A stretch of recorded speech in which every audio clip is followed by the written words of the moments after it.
নমস্কার আমার অনলাইন পরিবারের সবাই কেমন আছেন? আশা করছি সবাই ভালো আছেন, আমি ভালো আছি। আমি পূজা আবার একটি নতুন ব্লগের সাথে আপনাদের মাঝে হাজির হলাম। সবাইকে অক্ষয় তৃতীয়ার শুভেচ্ছা ও ভালোবাসা। সবার জীবন সুন্দর হয়ে থাকুক, সারা জীবন সুখে থাকুক, ভালো থাকুক, এই প্রার্থনা করি ভগবানের কাছে। তো আজকের দিনটা ছিল অক্ষয় তৃতীয়া। সকাল সকাল ঘুম থেকে উঠে পড়েছিলাম। উঠেই হচ্ছে আজকে অক্ষয় তৃতীয়ার দিনে আমাদের দোকানে, আপনারা তো জানেনই আমাদের মিষ্টির দোকানে আজকে হচ্ছে পূজা করে, গণেশের পূজা। তো এই জন্য সকাল সকাল উঠে আমি তো বাসি কাজগুলো সব সেরে নিচ্ছিলাম, কারণ সকাল সকাল হচ্ছে স্নান করে রেডি হয়ে দোকানে যেতে হবে। তো এই যে আমি টয়লেট থেকে এসে উঠানটা ঝাড় দিচ্ছি। আসলে আমাদের উঠানটা না অনেকটা বড়, আসলে ঝাড় দিতে গেলে একটু হয়। তো আমি প্রতিদিনই আপনাদের অল্প একটু ঝাড়তে দেখাই, তো আজকে পুরোটাই দেখাচ্ছিলাম ক্যামেরা অন করে আমি ভুলেই গিয়েছিলাম যে হচ্ছে আমার ক্যামেরা অন করা রয়েছে আর কি। যাই হোক, তো অনেকটাই সময় লাগে ঝাড় দিতে। তারপরে চলে আসলাম ঘরটা ঝাড় দিচ্ছি। আসলে অক্ষয় তৃতীয়া তো কাজের আন্টি হচ্ছে ছুটি নিয়েছে, উনি আসেন না, 3-4 দিন আসবেন না। এই কারণে আমি হচ্ছে ভাবলাম যে আজকে হচ্ছে অক্ষয় তৃতীয়া, তো এই জন্য আমি ঘরটা ভালো করে ঝাড় তো দিয়াই পরে প্রতিদিনই, তো 2-3 বার। তো আজকে ভাবলাম যে ঘরটা মুছেও ফেলি। আমি প্রায়শই মুছি, আন্টি যতই মুছে দিয়ে যাক, তো আমার একটু না মুছলে ভালো লাগে না। তো যাই হোক, তো আমি হচ্ছে ঘরটা মুছে নিচ্ছিলাম। আসলে এই দিনটা অনেকই শুভ, একটা ভালো দিন, এই জন্য সব কিছু ভালো ভালো করার চেষ্টা করছিলাম আর কি।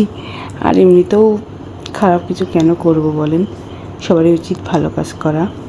তো এই যে আমি আমাদের ঘর মুছে তারপরে বারান্দাটা মুছছিলাম, আর মা বাবা তখনও ওঠেনি। তো এই জন্য আমি মা বাবার ঘরটা ভেবেছি পরে কুড়িয়ে মুছবো আর কি, ওনারা যখন উঠবেন তখন। তারপরে রান্নাঘরে চলে আসলাম, রান্নাঘরটা ঝাড় দিচ্ছিলাম। রান্নাঘরটা মোছাই ছিল, এই জন্য আর মোছা হয়নি, কারণ আমরা যেহেতু নিরামিষ খাচ্ছি এই বৈশাখ মাসে, তো এই জন্য রান্নাঘরে ধরেন আঁশটা কাশটা হয় না, পরিষ্কারই রয়েছে। আমরা যেহেতু বারান্দায় হচ্ছে নিরামিষ চুলায় রান্নাবান্না করি, এই কারণে বারান্দাটা মুছলেই হয়ে যায়।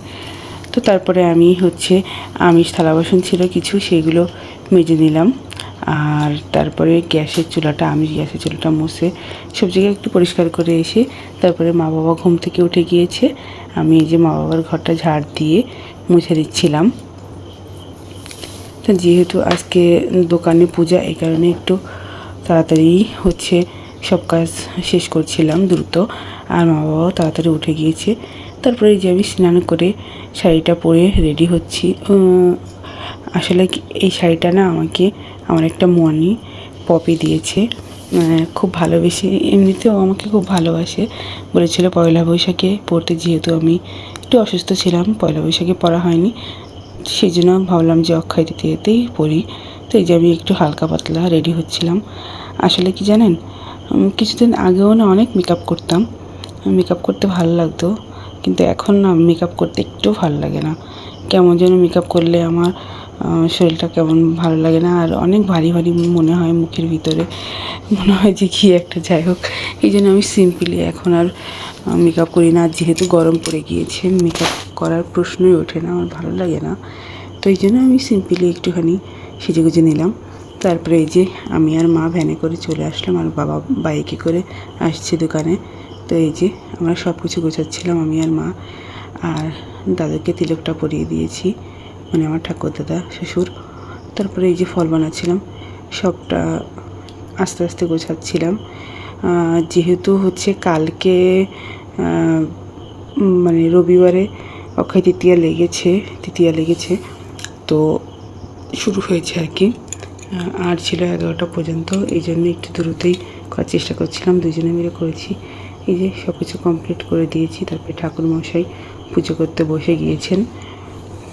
তো এই যে মা যেখানে বসেছিল আর আমি এই সাইডে বসে একটু ভিডিও করছিলাম। তো তারপরে হচ্ছে মাকে বললাম যে টানা সিঁদুর পরবেন না? মা বললো হ্যাঁ পরবো, নিয়ে আয়। তারপরে যে মাকে আমি পরিয়ে দিলাম, মা আমাকে পরিয়ে দিল। আমার না টানা সিঁদুর পরতে ভীষণ ভীষণ ভীষণ ভালো লাগে। আপনাদের কাছে কেমন লাগে প্লিজ কমেন্টে জানাবেন। তারপরে এই যে আমরা অঞ্জলি দিতে বসে গেলাম, 3 জনে, মা, বাবা আর আমি। তারপরে অঞ্জলি শেষে যে মা পঞ্চপ্রদীপ সব জায়গায় ঘুরিয়ে ঘুরিয়ে দেখাচ্ছিলো, আর বাবা আশীর্বাদী ফুল নিতে এখানে এসেছিল। বাবা আশীর্বাদী ফুল নিয়ে গেল, আমি নিলাম। তারপরে এই যে এখন প্রসাদ বিতরণের পালা। তো আমাদের দোকানের আশেপাশে যত দোকান আছে সেইগুলোই প্রসাদ বিতরণ করা হয়েছে। তো তারপরে দাদা এসেছিলো, দাদাকে প্রসাদ দেওয়া হলো।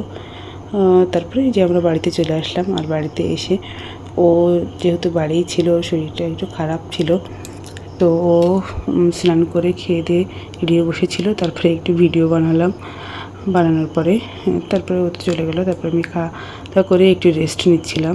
তারপরে ঘুম থেকে উঠে এই যে অনেকগুলো জামা কাপড় হয়েছিল সেগুলো গোছাচ্ছিলাম। গোছানোর পরে ঘরটা একটু ঝাড় দিয়ে নিলাম।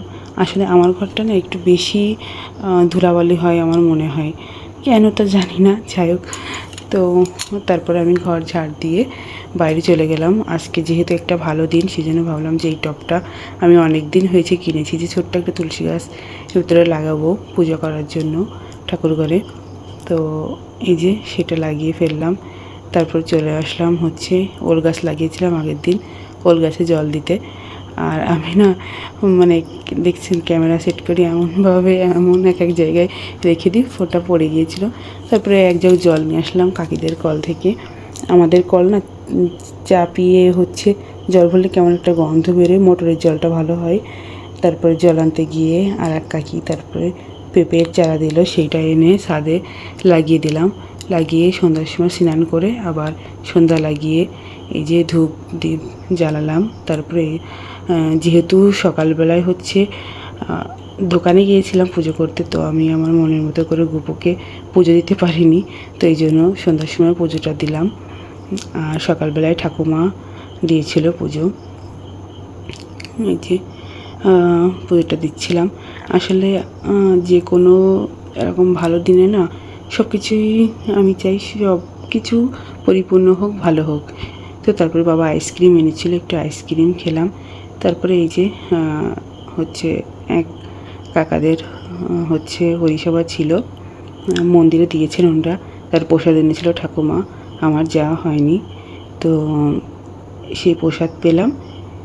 যাই হোক আজকের দিনটা অনেক অনেক ভালোই কেটেছে। তো আপনাদের সবার কেমন কেটেছে কমেন্টে জানাবেন। সবাই ভালো থাকবেন, সুস্থ থাকবেন। পরবর্তী ব্লগ ভিডিও নিয়ে আবার আসবো। নমস্কার, রাধে রাধে।